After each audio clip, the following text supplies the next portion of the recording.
Take your time. I have prepared your favorite meal and we will celebrate when you get home." Those were the last peaceful words my wife, Emilia, ever said to me. They still echo in my mind like a soft lie whispered in the dark, calm, loving, but poisoned with intent. I didn't know that behind her usual warmth hid a plan that would tear my life apart and leave me forever changed. My name is Ken. I turned 38 that day, a quiet July evening in Leeds, the kind where the sun lingers longer than it should. My office had thrown a small birthday celebration for me. Nothing too loud, just a few close colleagues, some light music, wine, and food from a nearby Caribbean restaurant we all loved. I wasn't planning to stay late, but the mood was good. Laughter was easy that evening. Emilia wasn't the kind of woman who liked to share my birthday with anyone. For 8 years, she treated that day like her personal holiday, baking cakes, planning surprises, and getting upset if I as much as mentioned working late. But this time, she didn't argue. No sigh.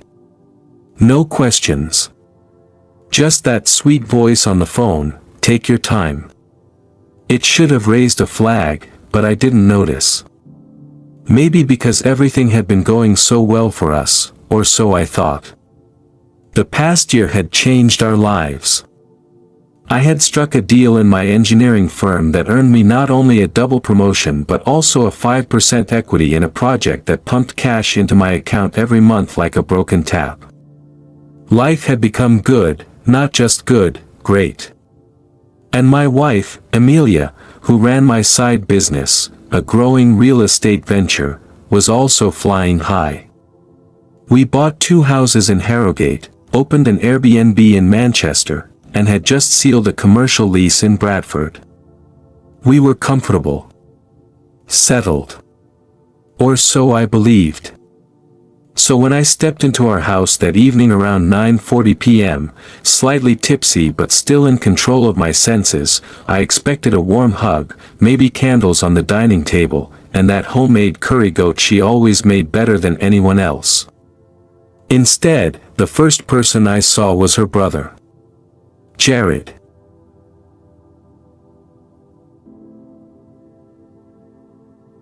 Before we begin today's unforgettable story, welcome to Whispers of Reality, where real-life inspired stories come to life with raw emotion, suspense, and powerful truths.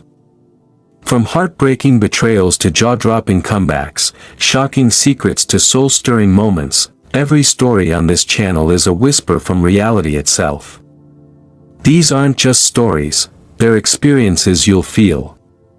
If you believe in the power of storytelling and love content that moves, inspires, and keeps you coming back for more, make sure to hit that subscribe button, tap the bell icon so you never miss an episode. Like this video, and share it with someone who needs to hear the truth behind today's tale. Now, sit back, open your heart, and let the whispers begin.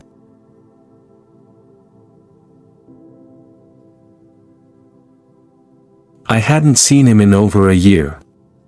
Even when I did, it was always awkward, stiff hugs, short greetings, and eyes that never met mine for more than a few seconds. Emilia and I rarely spoke about him. She once told me they had grown apart after their father died. That was enough for me. So seeing him in our living room as I stepped in that day felt wrong. "Happy birthday, bro," he said, standing to give me a quick hug. "Long time, yeah." I managed a smile. "Yeah, it's been a while." Emilia walked in from the kitchen wearing a red apron she always used on special occasions. "I told you he was coming," she said quickly, giving me a hug with a big smile on her face. Had she? Maybe she did. Maybe I forgot. I'd had a few glasses at the office, and my phone was buzzing all day with birthday messages and work emails. Still, something felt off. "You look tired," she said sweetly. "Go upstairs, have a shower." Dinner's almost ready. Don't keep your favorite meal waiting.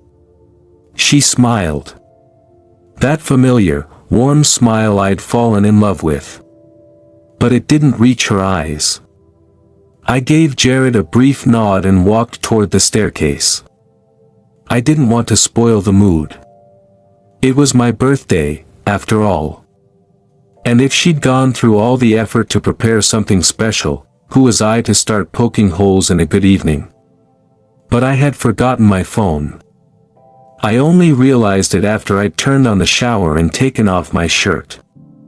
It was downstairs, probably on the sofa or the dining table.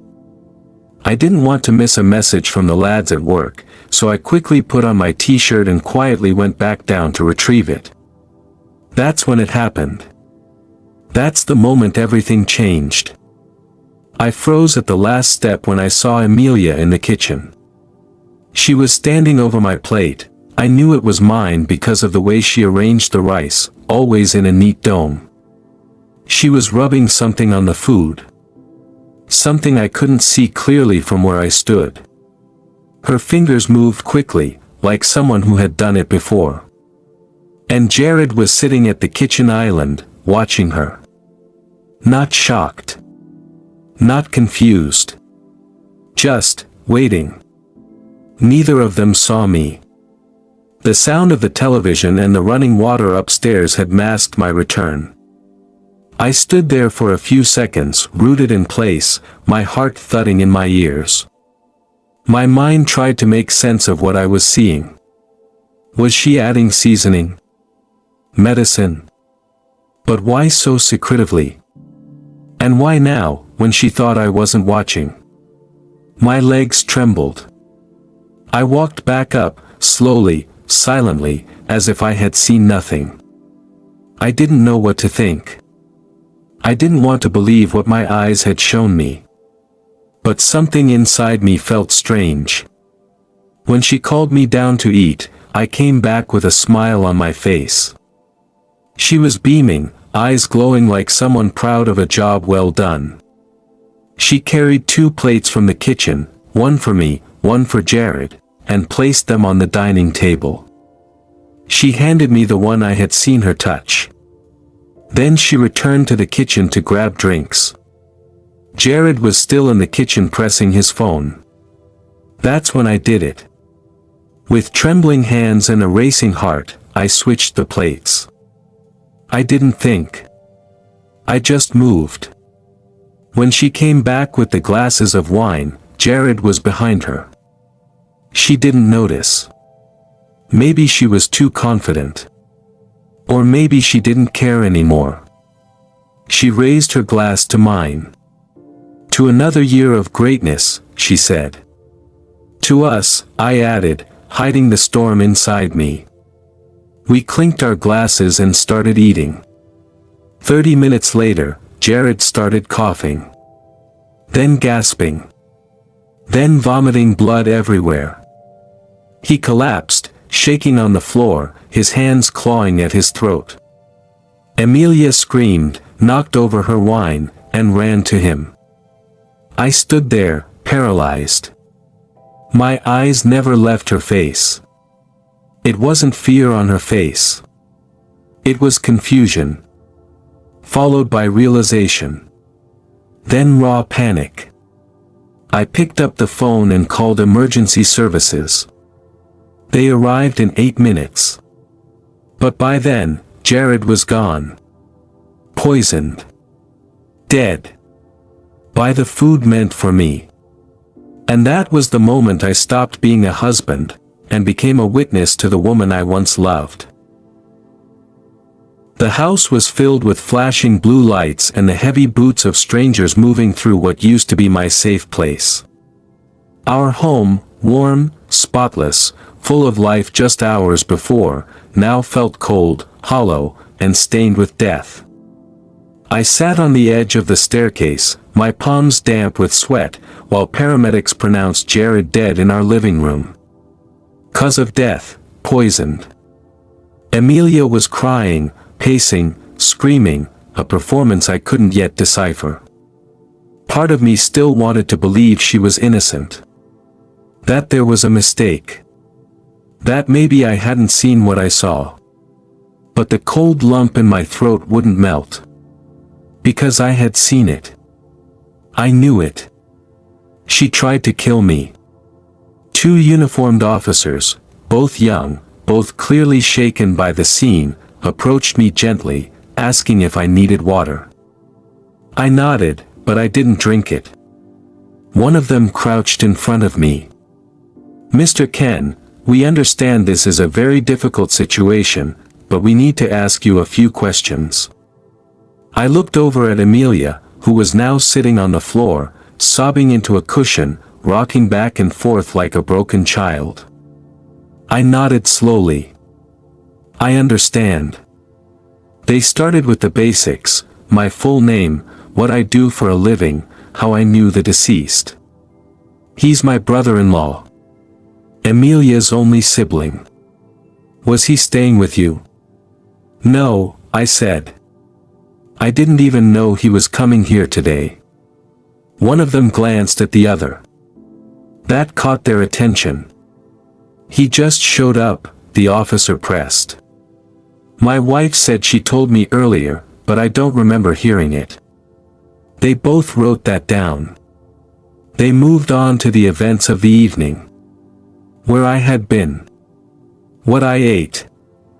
Who served the food. That was when Emilia stood up suddenly. "I need to talk," she said. Her voice was shaky but loud. "I need to explain." They turned to her. "I made dinner," she said.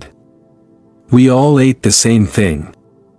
Jared must have eaten something bad before coming here.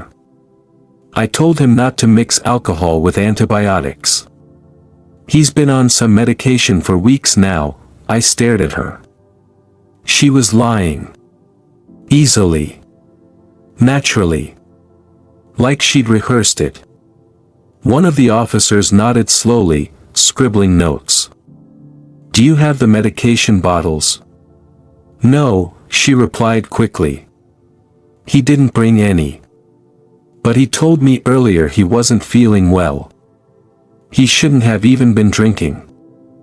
I kept silent. I don't know why. Maybe I needed to be sure. Maybe I wanted her to confess on her own. Or maybe a part of me wanted to hear how far she would go. The detectives arrived shortly after midnight.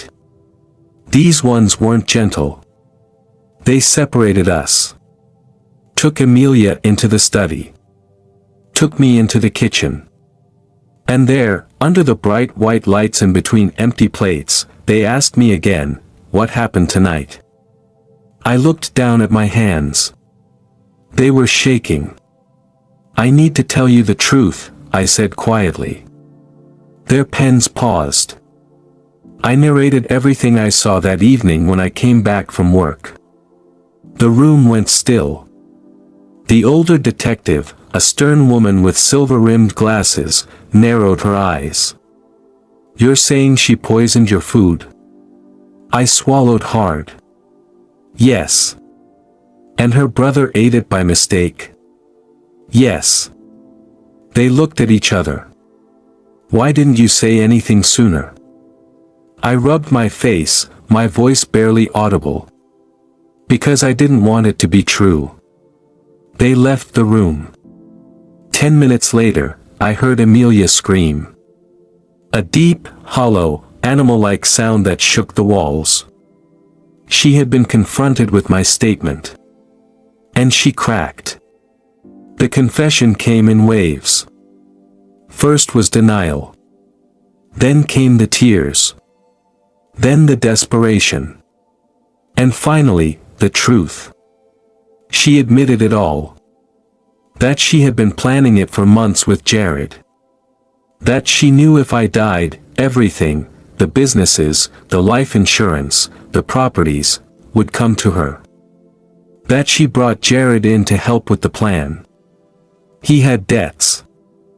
He needed the money. She promised to share what she got. She said she never meant for him to eat the food. That I was supposed to be the one to eat it. She said it over and over. I didn't mean for him to eat it. I didn't mean, but she did. She meant to kill me. And that was the end of it. Emilia was arrested that night and taken into custody. As they placed her in handcuffs, she looked at me, eyes red, face ruined, lips trembling. "Ken," she whispered, "please. I'm sorry. I didn't say a word. I just stood there, staring at the woman I had loved for 8 years. The woman who would have watched me die."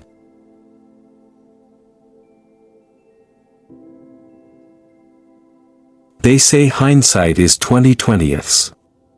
I never really understood that phrase until the day I watched Emilia confess to attempted murder. Suddenly, every moment, every word, every strange silence in our marriage took on new meaning, not just meaning, but warning. And I had missed them all. It was easier to remember the beginning. The soft part. The light. I met Emilia in a bookstore on Call Lane. She was standing in the fiction aisle, flipping through a copy of The Kite Runner. She wore a yellow coat, her hair pulled back in a messy bun, no makeup. Just her. Naturally beautiful. I wasn't supposed to be there. I was running late for a job interview, but something made me stop, maybe fate, maybe foolishness.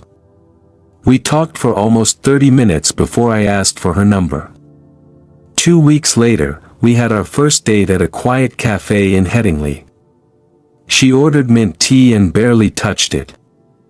I ordered coffee I didn't need just to keep her talking. I remember laughing. A lot. It felt easy. Effortless. Emilia was smart. Not just book smart, but emotionally sharp. She made me feel seen, like someone had finally paused long enough to notice me, not just for what I did, but for who I was. We got married a year later. She didn't want a big wedding. "What matters is the life we build, not the noise we make starting it," she said. I admired that. Thought it meant she had depth and humility. Looking back now, I wonder if it meant something else. In the early years, we were inseparable. We planned every step of our life together. I took on extra jobs while she went back to school for her business diploma. I'd come home late, aching and dusty from construction sites, and find her waiting at the door with tea and a soft kiss on my cheek. We weren't rich then, but we were happy. Or maybe I was just happy being needed. When things got better, I made sure she had everything. I registered a small property business in her name. She was good with people, better than I was. She handled the clients, the numbers, the negotiations. I trusted her completely. It never occurred to me that I was building an empire for someone who would one day try to erase me from it. But the signs were there. They always are. But I never once imagined she would try to kill me. That behind the beautiful face I kissed every morning, was someone capable of pouring poison into my food and watching me eat it. And that her own brother would be her accomplice, and her casualty. If there's one thing more humiliating than being betrayed by someone you love, it's having to explain that betrayal, again and again, to strangers in a courtroom. The day the trial began, Leeds Crown Court was packed with journalists and curious faces. No one cared about the years I spent working 12-hour shifts. No one mentioned how many nights I went to bed with sore muscles and empty pockets, just to build something solid for us. They just saw a man whose wife tried to kill him, and some found that entertaining. I didn't speak to anyone the morning of the hearing. I walked into the courtroom alone. Emilia sat across the room in the defendant's box, dressed in a dull gray suit, her once sparkling eyes now flat. Lifeless. She didn't look at me. Not once. Her lawyer was a polished man, confident, with a voice that made lies sound like misunderstandings. He painted Emilia as a confused, overworked wife. Said she had no criminal intent. That the poison was meant to scare, not to kill.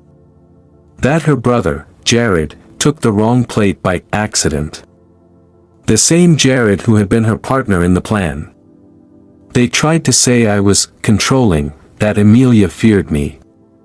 That our marriage had become emotionally toxic, a convenient word people use when they run out of truth. I sat there, fists clenched, staring at the woman I once would have fought the world for, now fighting to survive her. When it was my turn to testify, I took the stand with legs that barely held me. I told them everything. How I came home that night. How Emilia welcomed me with sweet words and a familiar smile. How I saw her rubbing something on the plate she later served to me. How I kept silent. Switched the plates. And watched her brother die from the meal that was meant to end me. I didn't cry. I didn't yell. But my voice cracked, more than once. Especially when I said, I would have died that night if I hadn't forgotten my phone. The silence in the courtroom was thick. Even the judge didn't blink for a few seconds. The prosecution brought out the forensic reports. The traces of poison in Jared's bloodstream. The same substance found on the plate Emilia served. Her fingerprints. The texts between her and Jared. It wasn't just betrayal. It was strategy. It was planned. When the judge gave her the chance to speak, Emilia stood up, not shaking, not crying, but composed. Like a woman who still believed she could win.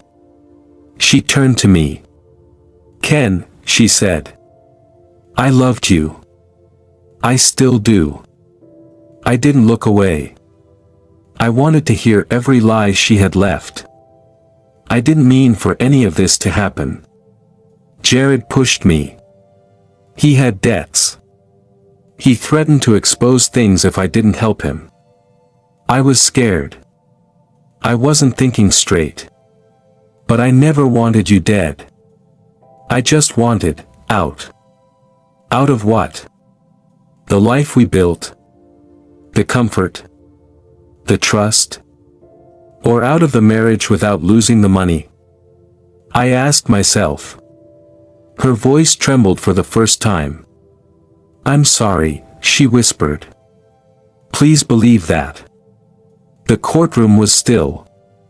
The judge spoke firmly, clearly, without emotion.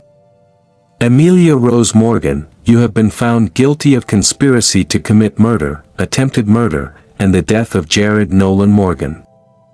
You are hereby sentenced to 50 years in prison, without the possibility of parole." I closed my eyes. 50 years. It didn't bring Jared back. It didn't bring my peace back. But it was justice. As she was led away in handcuffs, Emilia finally looked at me. And I will never forget the look in her eyes, not rage, not remorse, but disbelief. As if she truly believed I'd never betray her, even after she tried to kill me. People think that once justice is served, the pain dissolves. They're wrong. The real damage doesn't happen when someone betrays you. It happens after. When you wake up in an empty house and remember that the person who used to laugh beside you, tried to poison your birthday dinner. When every room echoes with silence, and the curtains still carry the scent of her perfume. After Emilia's sentencing, I stayed in a hotel for 3 nights. I told myself it was temporary, that I just needed space. But deep down, I couldn't stand the thought of sleeping under the same roof where she had planned my death. I couldn't look at the dining table without seeing Jared's face twisted in agony. I couldn't even eat my own food without staring at the plate like it might kill me. I wasn't grieving a wife. I was grieving the life I thought I had. I tried to carry on. I really did. I showed up at work. Handled meetings. Answered emails. Smiled when I needed to. But something inside me was off. Detached. I'd stare out of windows for minutes at a time, thinking of nothing. Just blank. I stopped watching the news. The sound of sirens made my heart skip. I left meals half-eaten. The smell of curry goat, once my favorite, now made me sick. I found myself talking out loud, as if Emilia was still there. Don't forget to wash the blender. Remind me to pay the plumber. I'd say these things in empty rooms, then stop and feel stupid. But I couldn't help it. It was habit. And habit is hard to kill, even when the person behind it tried to kill you. The worst was the nights. The bed felt too big. Too quiet. I'd wake up sweating, sometimes gasping, expecting to see her standing at the door with that same soft smile and a plate in her hand. I started sleeping on the couch. It was smaller. Tighter. It didn't feel like ours. One afternoon, about a month after the trial, I walked into our bedroom and found her drawer still full, her scarf, her diary, her little pink notebook where she wrote down things to remember. I sat on the floor and opened it. The last entry was from 2 weeks before my birthday. Ken is glowing lately. He doesn't ask many questions anymore. Everything is almost ready. I dropped the book. I couldn't cry. I had run out of tears. Healing doesn't come like thunder. It comes like rain, slow, quiet, sometimes unnoticed until you realize the dust has started to settle. For weeks after the trial, I lived in survival mode. Eat. Sleep. Work. Repeat. I told everyone I was doing fine. But inside, I felt like a man made of glass, one wrong word away from shattering. One evening, I searched for a therapist online. I didn't know what I was looking for, only that I couldn't carry the weight alone anymore. Her name was Dr. Miriam Bell, a trauma counselor based in Leeds. Her website was simple. No fancy slogans. Just a picture of a middle-aged woman with gentle eyes and the words, "There's no right way to grieve. But you shouldn't have to do it alone." I booked the appointment. The first session, I said nothing for 10 minutes. Just sat there. Tight-chested. Sweaty. Angry. She didn't push me. She just waited. Eventually, I said, "My wife tried to kill me. And I still miss her." The room stayed still. I hated how broken I sounded. Dr. Bell nodded gently. "That's not weakness. That's honesty." I didn't expect the tears. But they came. Quiet, slow, years in the making. Every week after that, I returned. We talked about betrayal. About trauma. About how grief doesn't always come from losing the wrong person, sometimes it comes from realizing you gave everything to someone who never deserved it. I started journaling. Little things at first, what memories popped up, which dreams lingered. I wrote letters I never planned to send. One to Emilia. One to Jared. One to myself. In one of those letters, I wrote, "You're allowed to move on, Ken.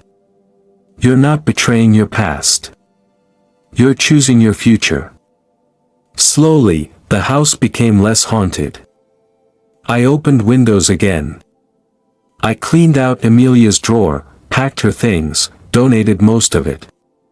I kept only one item, the little photo of us at Whitby Beach, laughing, wind in our faces. Not because I missed her, but because that man in the photo, the man I used to be, deserved to be remembered. I started cooking again. Just simple meals. Scrambled eggs. Toast. Grilled fish. I forced myself to eat without inspecting the plate like it might kill me. One Sunday, I made curry goat. And I ate it. Alone. And I survived. That night, for the first time in months, I slept in my bed again. Not because I had healed completely, but because I was learning that pain doesn't have to be permanent. And I wanted my life back. One day, I got a letter. It came in a plain white envelope. No return address. Just my name. Carefully written.